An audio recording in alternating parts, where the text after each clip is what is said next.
The US is expecting to have its first doses of the COVID-19 vaccine in a matter of weeks.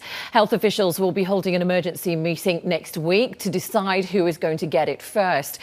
More than 13 million Americans have now tested positive for the virus, and over 265,000 people have died. But as Jennifer Johnson reports, there's a growing fear that the worst is still yet to come. As the COVID-19 pandemic continues to spiral out of control in the U.S., an advisory panel with the Centers for Disease Control and Prevention has called an emergency meeting Tuesday. It will vote on who will get the vaccine first when it's approved.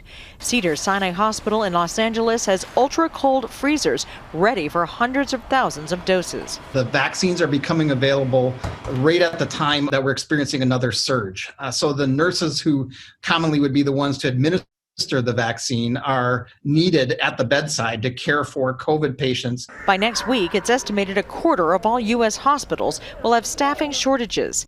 In some areas, workers with the virus but no symptoms are being told to return. It is a mixed message to the public to allow asymptomatic COVID positive nurses, physicians, and other healthcare workers to work. And there you go. With the virus rapidly spreading, local officials are being forced to take desperate steps to slow the spread. A 3-week stay-at-home order in Los Angeles County, the nation's largest, starts Monday, prohibiting all public and private gatherings.